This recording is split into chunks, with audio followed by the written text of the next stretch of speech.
Oi gente, eu sou a Mari, ou Filoteia, e esse vídeo é um vídeo muito importante pra mim, porque eu me converti já faz, 4 ou 5 anos, meus pais se converteram algum tempo depois de mim, e eu deixei de fazer perguntas pra eles sobre a conversão deles que eu gostaria muito de saber, pra um dia poder gravar.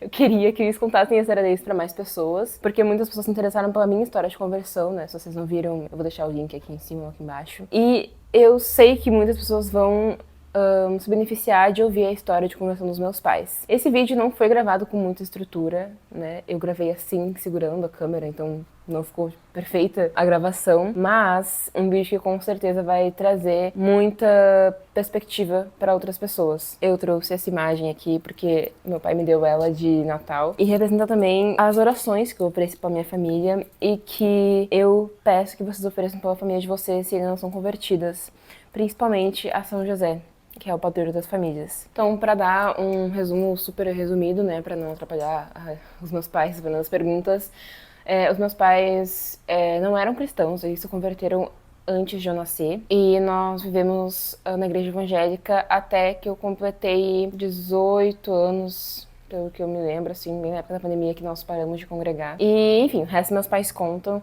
Se tiverem alguma outra dúvida ou pergunta, qualquer coisa assim, deixem nos comentários que eu dou um jeito de perguntar pra eles. Aproveitem o vídeo, por favor, comentem e compartilhem esse vídeo pra que alcance mais pessoas. E me sigam no Instagram também, tá tudo na descrição do vídeo. Muito obrigada, que Deus abençoe vocês. Olá, tudo bem? Me chamo Maria, tenho 46 anos, sou casada, tenho 6 filhos e sou católica. Bom dia, meu nome é Fernando, sou casado, tenho 6 filhos e sou católico. A minha opinião era a opinião da maioria dos protestantes, que a Igreja Católica era herege. Nossa, Babilônia. Isso, filho da Babilônia, que adorava imagens, vendia indulgências. Falavam como se a totalidade dos padres fossem pedófilos, né? Ou aproveitadores, ou falsos profetas, enfim. Mas muito mais relacionado à questão das imagens que se firma essa tese protestante, né? E da venda das indulgências lá no tempo de Martinho Lutero. Eu lembro que a gente assistiu um filme uma vez, Martinho Lutero. Acho que sim, mas é difícil isso aí, complicado até de explicar. Antes da minha conversão, eu acreditava que a Igreja Católica era idólatra, toda a Igreja Católica. Aprendi que houve uma cisão do que Deus tinha planejado para a Igreja e que então com o padre Martinho Lutero as coisas haviam sofrido uma reforma e que a partir de então, o restante que se dizia católicos eram idólatras, que estavam fazendo o que não era a vontade de Deus, de ter imagens, de ter culto para adorar as imagens, e que ter imagens era sinal de idolatria. Enfim, era essa a ideia que eu tinha. O que me chamou inicialmente a atenção, eu já havia me questionado sobre vários aspectos a respeito da religião protestante. E começa com as inúmeras denominações, né? Cada uma pratica a fé de uma forma. E justamente porque, alegadamente, sobre a autoridade do Espírito Santo, a pessoa está autorizada a fundar uma nova denominação. Ela tem o direito, porque o Espírito Santo está iluminando ela. Mas isso também é contraditório, né? Porque se existe uma verdade, existe uma só fé, é contraditório haver um monte de igrejas. Essa inicialmente foi a minha dificuldade com a igreja protestante, e apesar disso eu ainda permaneci bastante tempo vinculados a elas. E também os diferentes comportamentos, né, teológicos na igreja, né, como eu lembro que me escandalizava bastante a teologia da prosperidade, por exemplo, como se o sucesso econômico financeiro fosse julgado uma coisa tão importante. Depois, as modas de arrebatamento dentro da igreja, de ser tomado pelo Espírito, eu não via nisso aí uma coisa positiva, né? Muito sentimentalista. Mas o fundamental que me fez me voltar para a Igreja Católica foi o cuidado que a Igreja tem desde sempre. Depois eu descobri que desde muito tempo a Igreja tem um cuidado com a família e ensino aos filhos, ensino sério e bem fundamentado. Então comecei a ler livros. Comecei a adquirir alguns livros dos padres, já conhecia alguns, e nós vimos que o que eles escreviam lá no século XVIII, por exemplo, já era como se fosse a agora, era muito atual. Depois, lá em 2008, 2010, entre 2008 e 2012, tivemos a oportunidade de conhecer o Padre Paulo Ricardo, conhecer o Olavo de Carvalho, conhecer outras pessoas ilustres do meio católico. Justamente pela ascensão do que era chamado de da cura gay e da ideologia de gênero e toda essa polêmica que aconteceu naquela época, nos levou a encontrar essas pessoas que eu citei agora, Olavo de Carvalho, principalmente Padre Paulo Ricardo. Depois, com a sequência, a gente foi, né, procurando instrução nos meios católicos até chegarmos aqui. Então foi principalmente família e educação dos filhos, né? Educação dos filhos. Principalmente, nós tínhamos, sob nossa guarda naquela época, 3 cunhados que nós tínhamos a guarda. Tinha a minha filha Mariana, tinha a Fernanda e ainda não tínhamos o Vinícius, né? Mas já tínhamos as meninas. Já. Eu não diria que teria um aspecto, mas vários. Eu vou falar resumidamente, claro, dos que mais me perturbavam a consciência, porque coisas são que nós aprendemos de outros, mas nós temos a consciência. Então, uma das questões que me chamava muita atenção era a questão dos mortos, né? Por exemplo, minha mãe, que não ia à igreja, nem participava da comunidade cristã, mas que era uma pessoa idônea, cuidava da sua família, se dedicava. E dentro da igreja, da religião protestante, se aprende que essas pessoas que não iam à igreja e que morriam sem frequentar uma igreja iriam para o inferno. Só existe o céu ou o inferno dentro da religião cristã. Isso era uma coisa que me incomodava interiormente. E não visitar os cemitérios, não visitar os túmulos, isso me incomodava bastante. Não sei se especialmente porque era minha mãe, mas de pessoas próximas também.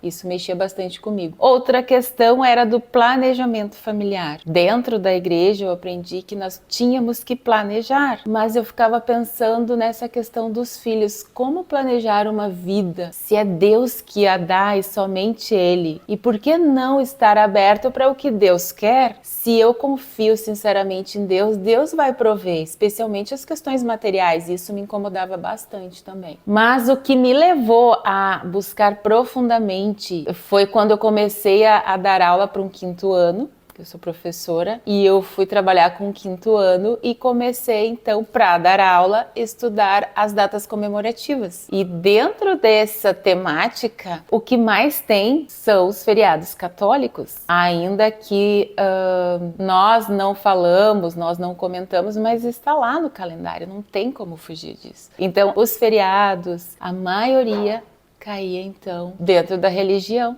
católica. Isso me fez estudar o quê? A vida dos santos. E foi aí que eu comecei a estudar profundamente, a ler, e aí como que surgiram as primeiras escolas com os jesuítas, e depois os nomes. Meu marido me chamou a atenção, e tu já reparou nos nomes de grandes avenidas, de estados, de hospitais, de escolas, sempre voltados para o quê? Querendo ou não, para a religião católica. Por quê? Porque são nomes que homenageiam ou grandes papas, grandes santos, porque realmente fizeram e marcaram a nossa história. Então, estudando para dar aula, eu aprendi muita coisa.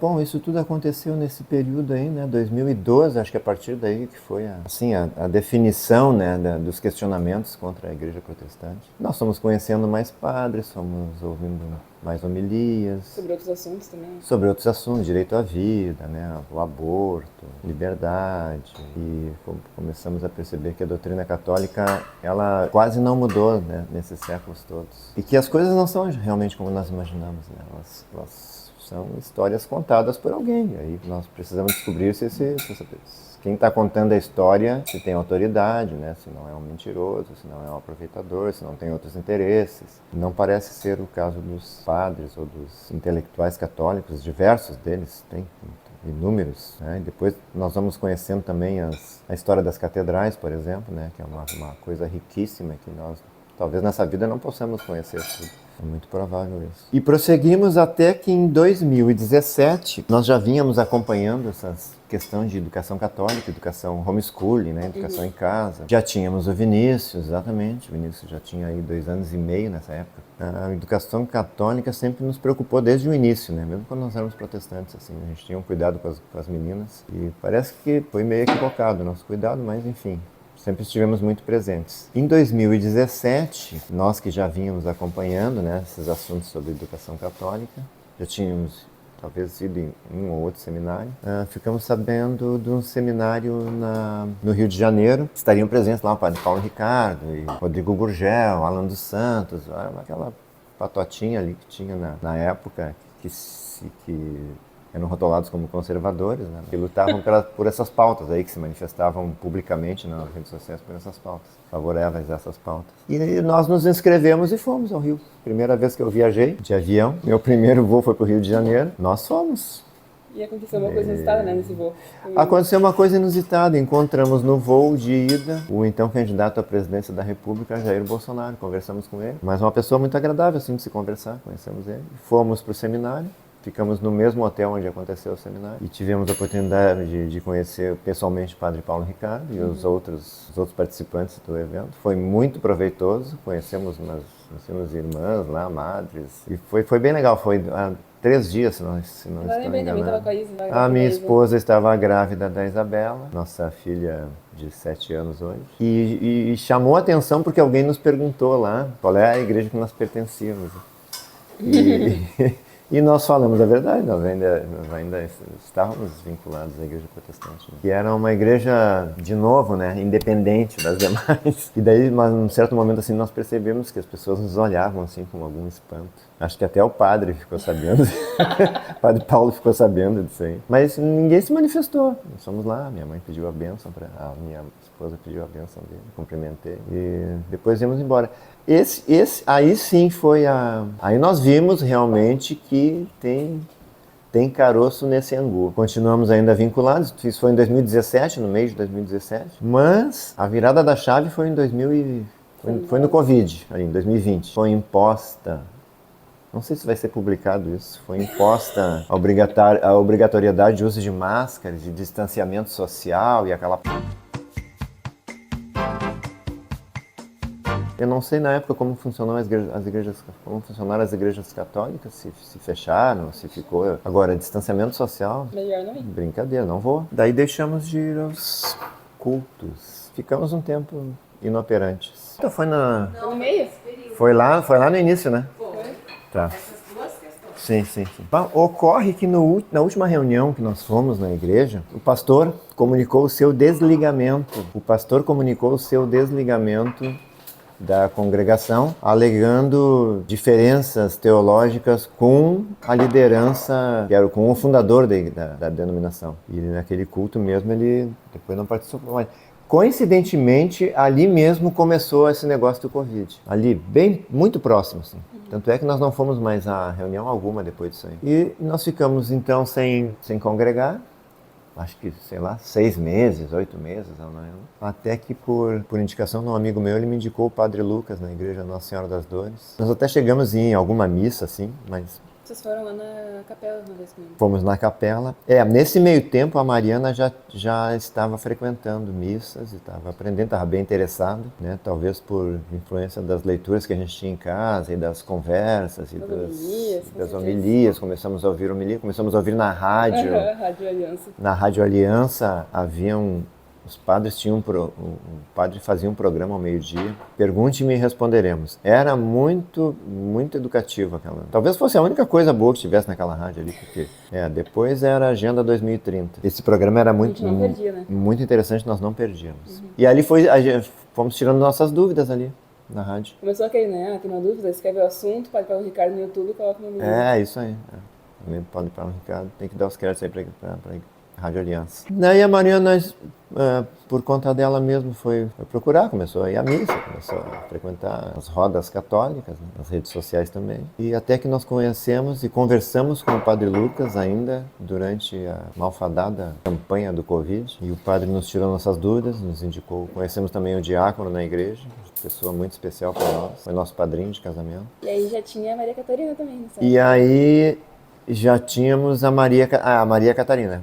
Bom, depois do advento da cisão com a Igreja Protestante, como havia uma forte pressão, né, para vigiar quem não tomava vacina, quem não usava máscara, eu resolvi me mudar. Nós já tínhamos essa ideia, né, de adquirir uma propriedade, um sítio, uma coisa para a gente ter algum descanso, né, nos finais de semana. E nós encontramos aqui uma propriedade e adquirimos e vamos morar definitivamente aqui. Foi nessa época aí, então, que nós fizemos o contato com o padre Lucas. Conheceram um casal também, né? Fomos nós lá como casal, conversamos com ele sinceramente. Padre muito solícito, muito acolhedor, e me chamou a atenção de que na nossa reunião ele não usava máscara como nós.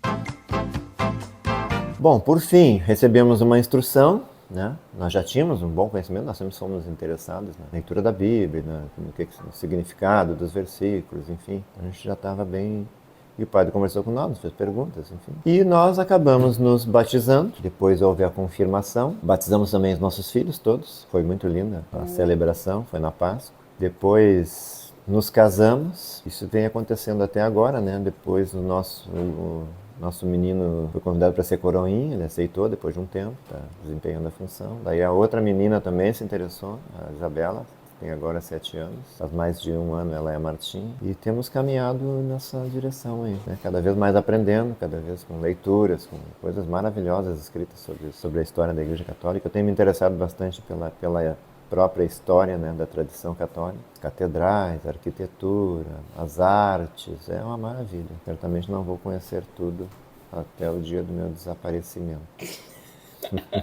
A partir dessa minha pesquisa sobre os feriados e que culminou na vida dos santos, e a minha filha Mariana já estava nesse processo e estava profundamente mergulhada nesse processo. O meu marido também, com muita calma, muita paciência. Às vezes eu estava fazendo algumas coisas, ele colocava uma pregação do Padre Paulo, daquelas pregações que respondem bem aos protestantes, né? Eu escutava, mas não querendo escutar, mas não tem como. Na medida que tu deseja realmente a verdade, que nós desejamos a verdade, fazer aquilo que é o correto, Padre Paulo fala com tanta sabedoria, com tanto conhecimento, não tem como rejeitar. Então, esse processo, eu diria que nós ainda estamos no processo, mas de tomar uma decisão foi bem difícil, porque lá na igreja onde nós estávamos, nós exercíamos ministérios dentro da igreja,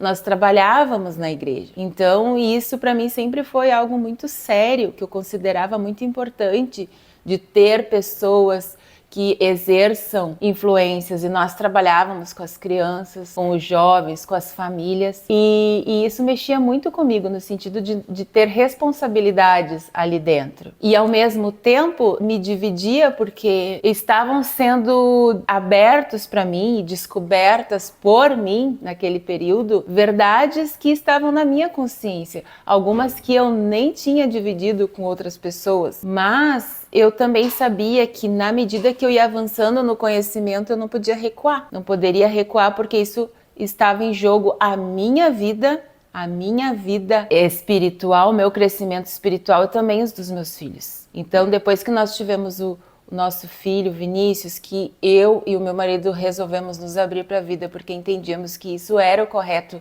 a partir dos ensinamentos da Palavra de Deus, mas com esclarecimento dos padres, não podia mais recuar. Estava aberta a vida e não podia mais recuar. Então esse processo se deu ao longo de bastante tempo. Fomos a seminários na Serra, em Campo Bom, fomos no seminário no Rio de Janeiro, onde tinha ali reunidos muitas pessoas que respondiam muitas dúvidas em relação a que nós tínhamos. E a questão de Maria também, porque dentro da igreja protestante nem se fala no nome da Mãe de Deus, mas isso também nós já vimos estudando e comentando a partir da leitura do Magnificat, onde diz que Maria seria exaltada por todas as gerações. Isso também fica bem claro. E depois estudando sobre o que é um culto do Lia, sabia o que era o culto só para Deus e o que era os cultos para os santos. Não sei se é exatamente assim que se fala, mas a diferença entre o que nos ensina, o que foi ensinado, o que é ensinado na igreja protestante e do que é realmente a verdade, é uma distância. Então, como já foi dito, como está escrito na palavra de Deus, e se nós queremos a verdade, nós temos que buscar, porque ela será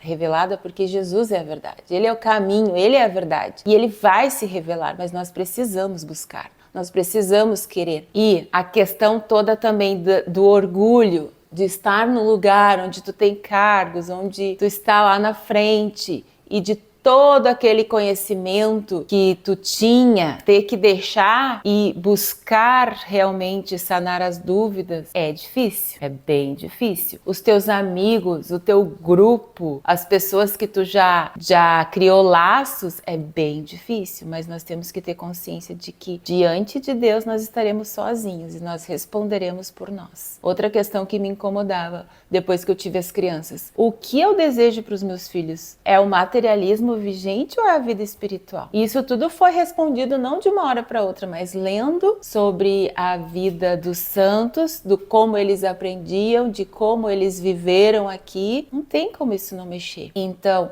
o que eu desejo para os meus filhos, esse mundo material ou o mundo espiritual? Ou as duas coisas? Mas por onde começar? Nós sabemos que a infância ela é um período muito rápido na vida de uma pessoa. E tem pouco tempo para ensinar valores, especialmente nesse mundo. O mundo que nós vivemos, onde o que é exaltado são essas questões materiais. E as espirituais são deixadas de lado. E nós sabemos que esse período ele é muito importante para desenvolver, a partir do ensinamento dos santos padres, o que é a vida. A pergunta que todo ser humano tem dentro de si: de onde eu vim e para onde eu vou? Nós precisamos sanar essas questões para desenvolver neles esse amor por Deus. E fora outras questões, né, que foram surgindo. E aí, prof, quando é que chegou naquele ponto de... O ponto crucial, nem sei quando é que foi. Eu não sei, porque foram tantas coisas que aconteceram, mas como já foi dito, para nós, assim, acabou ali, tinha que tomar uma decisão quando o pastor onde nós estávamos congregando, trabalhando com as crianças, no departamento infantil, Ministério Infantil, no projeto social da igreja,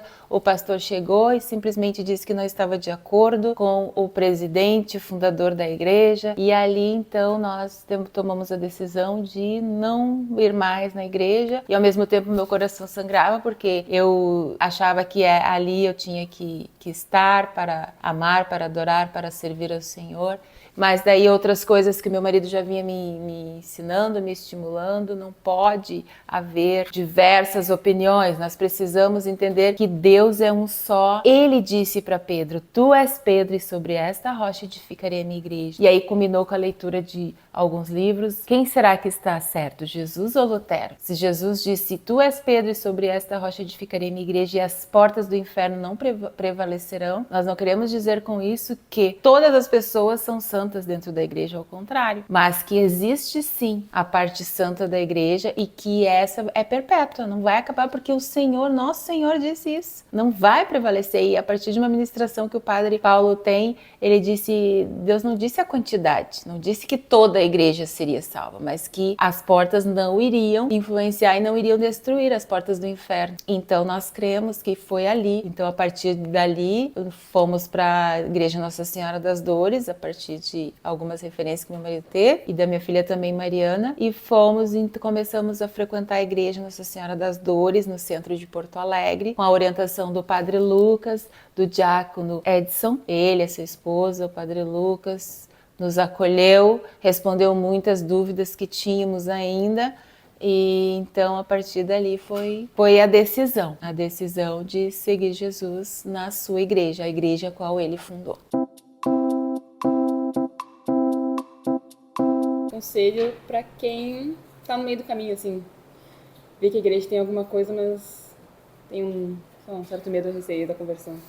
Para quem está no meio do caminho, eu acho melhor correr, porque o tempo é curto e nós não sabemos a hora. Mas eu vejo que a resistência maior, me parece, né, que foi o meu caso, é em relação a Maria, a Virgem Maria, e em relação às imagens, o negócio das imagens. Como se a própria imagem, uma estátua que a pessoa pode ter em casa, significasse adoração à imagem. E definitivamente não é isso. Em relação a Maria, às vezes precisa de mais tempo, porque nós precisamos conhecer. Esse que é o negócio. Precisa haver um desejo sincero de conhecer a verdade. Não de defender, primeiramente, que a pessoa pensa que é verdade. Não, precisa conhecer. Porque disso depende a nossa salvação. E a salvação, e a instrução e a salvação dos nossos entes queridos. A última pergunta, bem simples. O que o senhor mais gosta, assim, tem uma devoção maior, um poder maior em relação à fé católica? É tanta coisa, mas eu sou mais razão, assim, sou mais racional. Minha esposa é mais espiritual. Eu vejo que com a quantidade de material disponível, de conhecimento, de testemunhos de pessoas que viveram e morreram por isso, é um número impressionante. Eu acho que não tem explicação, não tem razão da pessoa continuar no erro. Não. Tenho muitos amigos protestantes que continuam sendo meus amigos. Nunca me perguntaram por que eu me tornei católico. Isso é curioso. Ninguém ainda faz 3 ou 4 anos que eu me converti. Ninguém jamais. Mas o que houve, irmão? O que aconteceu? Não sei se é medo, se é... Eu estou pronto para falar o que, por quê. Mas, como pessoa civilizada, né? Com racionalidade. Sem violência, sem ofensa, sem vitimismo. Eu sei por que eu me tornei católico. Eu tenho liberdade para isso. Eu sou livre para isso. Nós somos livres somente para fazer o bem. A liberdade é isso. Ninguém é livre para fazer o que quer. Não. Fazer o que é certo. É correto diante de Deus. Quais foram os santos, assim, que mais te surpreenderam? Ou que mais a história talvez tenha te chocado e deixou assim, uma impressão forte no teu coração? Difícil falar sobre a vida dos santos, porque cada história que eu fui lendo, às vezes até resumos na internet ou nas pregações do Padre Paulo, me despertava. Mas a história dos jesuítas mexeu muito comigo, de Santo Inácio. Quando eu comecei a dar aula para o 5º ano, tem a parte da história do Brasil. E não tem como falar da história do Brasil sem falar dos jesuítas. E não tem como buscar, às vezes até os resumos que deixam muito a desejar, mas a história dos jesuítas mexeram muito comigo, de Santo Inácio de Loyola mexeu muito comigo, da fundação do Brasil, do padre, da primeira missa, de como eles sofreram, como foi difícil para chegar até aqui, dos nomes do Brasil. Então, o Santo Inácio de Loyola, mas também depois com a Santa Teresa d'Ávila, das Moradas, do Castelo Interior, mexeu muito comigo a história dela. A história de Santa Teresinha do Menino Jesus. Não sei se eu posso dizer uma história que mais me marcou profundamente, porque nesse processo eu queria muito conhecer, eu queria muito ler, eu queria muito... Nós vemos aquele livro, né? Uma Santa por Dia. Tem esse livro que é a história dos santos e santas que marcaram a história, e tem 365 histórias, e nós líamos também a cada dia a história de um santo, de uma santa. É como já foi dito, a história da igreja, ela é muito rica, então dá para caminhar por várias vias, mas para mim foi e é ainda a vida dos santos. A vida dos santos para mim é uma referência como pessoa, mas também para ensinar para os meus filhos o que é realmente viver, ser cristão. Eu imagino que não tem como ser cristão sem conhecer a vida dos santos. Como o Padre Paulo Ricardo diz, às vezes, Jesus, as pessoas não acreditam, é tão difícil de ser Jesus, mas com a vida dos santos nós vemos que eles foram pessoas que viveram neste mundo, que venceram este mundo para viver uma vida cristã bem diferente do que nós aprendemos na religião protestante. Vou fazer mais 2 perguntas, tá? De forma menos formal, o que tu mais gosta na fé católica? O que te enche de alegria, assim? A liturgia da Santa Missa. A liturgia da Santa Missa, para mim, eu fico pensando antes, contemplando durante e vivendo depois. Por quê? Porque cada coisa tem o seu lugar na missa. Tudo tem um porquê. A cor das roupas, a vestimenta dos padres, tudo que eles carregam de material ali tem um simbolismo, os paramentos têm um simbolismo, onde o padre fica, a entrada, o que está no altar. Para mim, a Santa Missa é o que mexe muito comigo, assim. E a última pergunta é, na vida prática, assim, na vida espiritual, o que mudou? O que mais mudou de quando eras evangélica e agora católica? Mudou que antes eu ficava muito preocupada com a vida material dos meus filhos, o que eles iriam ser quando adultos, para terem. Hoje, o que mais ocupa a minha mente é que eu posso fazer para que eles possam crescer espiritualmente, para que eles possam realmente fazer a vontade de Deus enquanto neste mundo viverem, para que um dia eles possam estar com Cristo, com os anjos, com os santos e com a Santa Mãe de Deus. Os filhos, os netos, para que eles possam, na infância deles, começarem a conhecer, como diz Santo Agostinho, conhecer, amar e servir ao nosso Senhor Jesus Cristo. Amém. Amém.